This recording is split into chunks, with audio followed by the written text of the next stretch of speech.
Hey guys, welcome back to the final summer movie preview breakdown video, this time for the month of August. So if you haven't been watching the previous videos, do check them out, I do recommend them. Or I break down all the films that are releasing in May, June, July, all the summer movies that are coming out this summer holiday season. So if you want to find out what's really happening, what's really coming out during the summer season, go check out those videos and you might find a film that really catches your eye, so do give it a shot. Let's kick this off with a film that I'm really keen for, but I'm also kind of worried about because we haven't really seen anything from it, and that is finally the adaptation of Stephen King's The Dark Tower on August 4th. People have been trying to get this film together for so many years, with Ron Howard attached, all sorts of messing around trying to get it into a film, while also trying to plan TV shows around it. But the film is directed by Nikolaj Arcel, who was a Danish filmmaker who directed a really great film called A Royal Affair, which, if you haven't seen, is actually really worth your time. It's got Mads Mikkelsen in it, as well as Alicia Vikander, so I really do recommend checking that film out if you're interested to see what you might get. But The Dark Tower, they've been trying to get off the ground for so long. I mean, this was a film that was supposed to be released this February 2017, but it was pushed back, and it's now releasing, and now as a summer release date. It was meant to come out in July, but it was pushed back about a week to August 4th, 2017. So everyone kind of saw that as a sign of confidence from Sony, who's releasing the film, as a sign that they were definitely confident in the film, enough so that they consider it a summer blockbuster film. But it is in that August spot, which is, August obviously is the month where typically movies are expected to be a bit quieter, as it's towards the end of the summer movie season. Everyone's kind of like coming down off the high of summer, starting to get ready to get back into, working and school and all that sort of thing, and getting back into the same old routine of things. So August is typically a quieter month, but we still haven't seen a trailer for The Dark Tower, and that's kind of worrying considering, as of me recording it, it's still April, so that's 3-4 months until the film is supposed to release, and we haven't seen a trailer. That's kind of worrying. We've had a poster, released in March, but usually we've got something. Stephen King's It adaptation, which comes out in September, has a trailer and poster, and it is the most watched YouTube trailer of all time in like 24 hours. But we haven't got anything for The Dark Tower, which is supposedly a summer blockbuster film. Like, surely we should have seen maybe at least a teaser of some footage. We've got some stills in Entertainment Weekly, and that's really about it. We haven't really seen much about this film, so I hope things are going to go well with it. I've been looking forward to seeing The Dark Tower. Idris Elba as the gunslinger looks great, and Matthew McConaughey as the Man in Black just looks awesome. So, we'll see how it all goes, but, I hope this film turns out good. I've got hopes that it will. Sony obviously is hoping it'll do well, because there's obviously still a television series still being planned for this as a sort of like a follow-up to the film. And then there'll probably be follow-up films as well if the film does well, but we will see. Following that is a film I'm intrigued about called Detroit, starring John Boyega. It's directed by Catherine Bigelow, and it's based on the Detroit riots during the summer of 1967, where there was a lot of civil unrest in Detroit during the time. And it's always fascinating when Catherine Bigelow does release a film. I wasn't a huge fan of The Hurt Locker, but I did enjoy Zero Dark 30, and I'm always going to be a fan of sort of more of her earlier works, such as, Point Break and Near Dark. Some really great films from her earlier career, so keen to see what she kind of comes up with. John Boyega is always great to watch on screen. You've also got Jack Rayner and John Krasinski and Anthony Mackie in the film. So there's a lot of really interesting talent that's going to be in there, and I'm sure there's going to be a lot of great character drama in there, as is usually in her films. be interesting to see what she does with this Detroit film, whether it does end up getting any Oscar buzz towards the end of the year, so we'll see what happens there. Then following that, a little film called Annabelle Creation, or Annabelle 2 basically, and it is directed by David Sandberg, who actually made a film that I actually quite liked called Lights Out. It was a neat little horror film based on a short film he'd made. It was actually quite effective in the way it utilized lighting and using the dark for its scares, and it's actually a fun, quite tense and scary horror film that came out in 2016. It was probably one of the better horror films that came out that year. So I'm actually quite interested to see what he does with this Annabelle film, which I think is a bit more of like a prequel of how they find the doll from the Conjuring films was made. So I know a lot of people don't really like that first Annabelle film, but I really enjoyed Lights Out. I think a lot of other people really did enjoy Lights Out as well. So I think we might actually get something fairly decent with this Annabelle film. So we will see how that turns out. Annabelle Creation comes out on August 11th. Following that is a film called The Hitman's Bodyguard. Sort of this action kind of comedy. It stars Ryan Reynolds and Samuel L. Jackson, Salma Hayek, and Gary Oldman. I mean, the film just looks freaking hilarious. I mean, you've got Ryan Reynolds playing the bodyguard for Samuel L. Jackson, who's this notorious hitman, and obviously they take the piss out of the bodyguard in the trailer, and it's almost like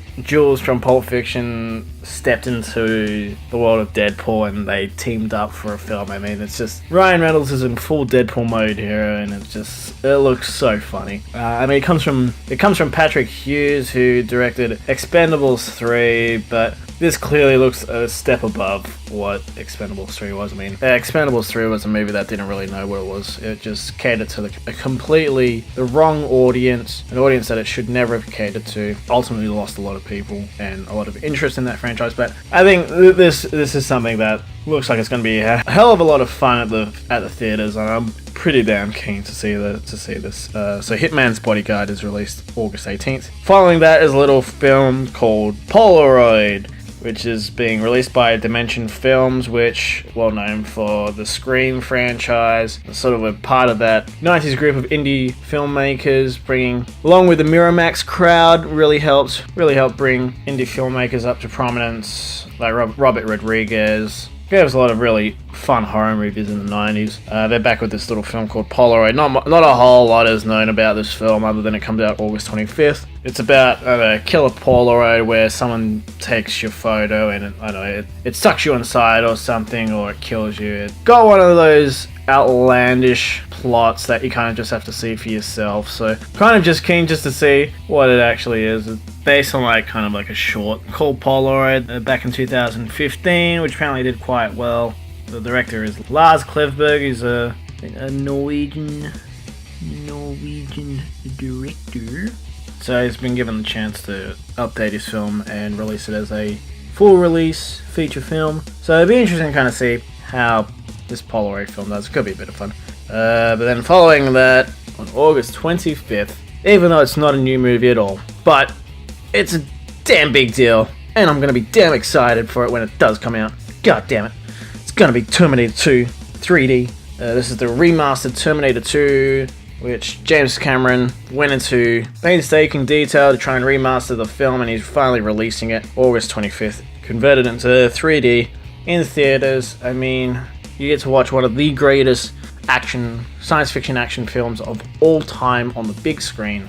Remastered, looking better than ever. I mean, I've seen a few stills, and the remaster does look significantly different from the original release. Some people were a little bit worried that you lose kind of the trademark blue tint look to James Cameron's early works in particular, especially Terminator 2. Some of that seems to maybe have been lost in the transfer and the remastering of the film, but regardless, I mean, everything we've seen from it looks absolutely stunning.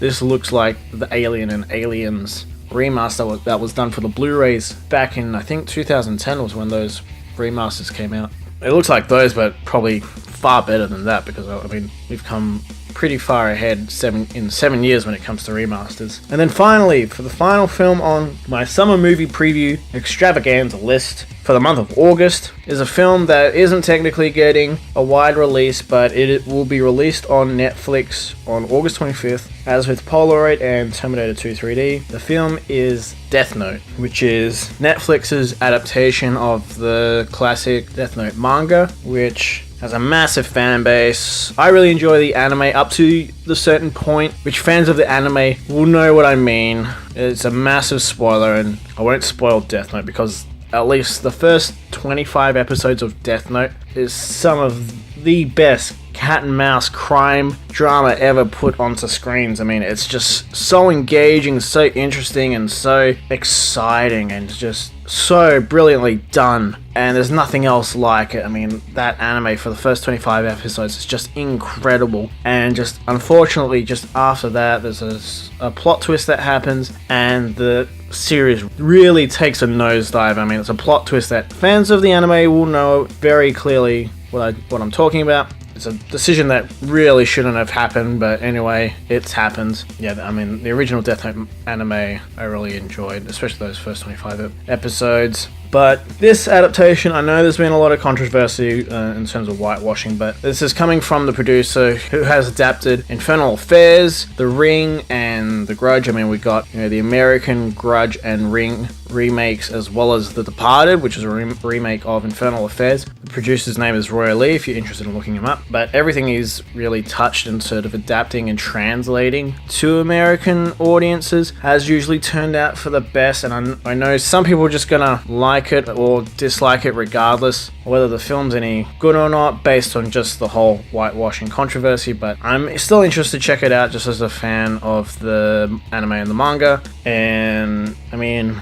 casting Willem Dafoe as Ryuk is probably the best decision anyone could have made. I mean, he's just born. I mean, he just is Ryuk. I mean, it's just the face and the voice and everything. It just from that first trailer, just like, yep, I want to see more. I want to see more of a Willem Dafoe Ryuk. So I'm interested to see more of this Death Note. I kind of hope people maybe do give it a chance. It was actually filmed here in Vancouver, where I am, and I knew a few people who worked on it, and from what I heard, a lot of people really enjoyed being on the production. So I do hope people give it a chance. I know just no matter what you do, I mean, people are just going to dislike the film regardless of what you say or how you argue the film with them. So, which is unfortunate, but again, I understand where they're coming from and why they feel the way they do. There's just nothing you can really do about it. But this adaptation, for those of you who aren't aware of what the Death Note canon is, it's about a guy who finds a notebook called the Death Note, and he can write basically anyone's name in the notebook, and whoever's name is written in it usually dies within a minute of that person's name being written into the notebook. And there's this whole supernatural side to it and everything, but the real thrill of it comes from a cat and mouse chase between the main character Light Yagami and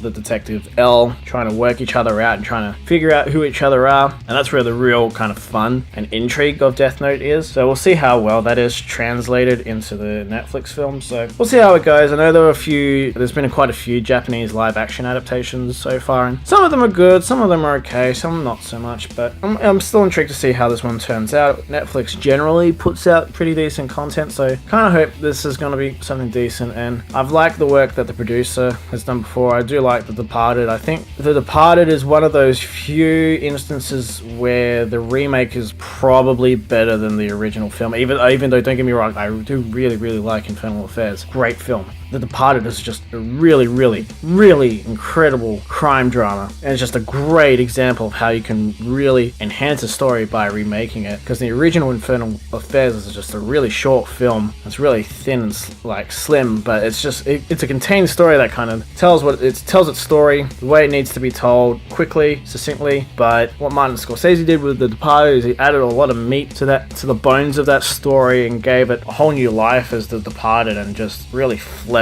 out that story even more. And it's just a great crime drama. So if Roy Lee, the producer, can strike that kind of success again with Death Note, then people will be happy. But just again, you're still going to get detractors who are still going to be annoyed with what's happened regarding casting. So that's disappointing, but anyway, still kind of excited to see Death Note and what happens there. Anyway guys, thank you so much for watching these videos. That is the end of this summer movie preview breakdown for 2017. Again, if you haven't caught the previous videos, go back and check the May, June, July videos, which breaks down all the films coming out, all the main ones that I thought were the kind of the biggest or the most important in this summer movie season. So check out the videos, see what you think, let me know across all of them, or whichever ones you choose to watch, which films you're kind of planning to watch, what you're excited for, or what films you're excited for later on in the year following the summer movie season. Just throw a comment down in the comment section, let me know. I'm really interested to hear what you think and what you're excited for. And don't forget, you can like all of these videos by hitting the thumbs up button. It really does help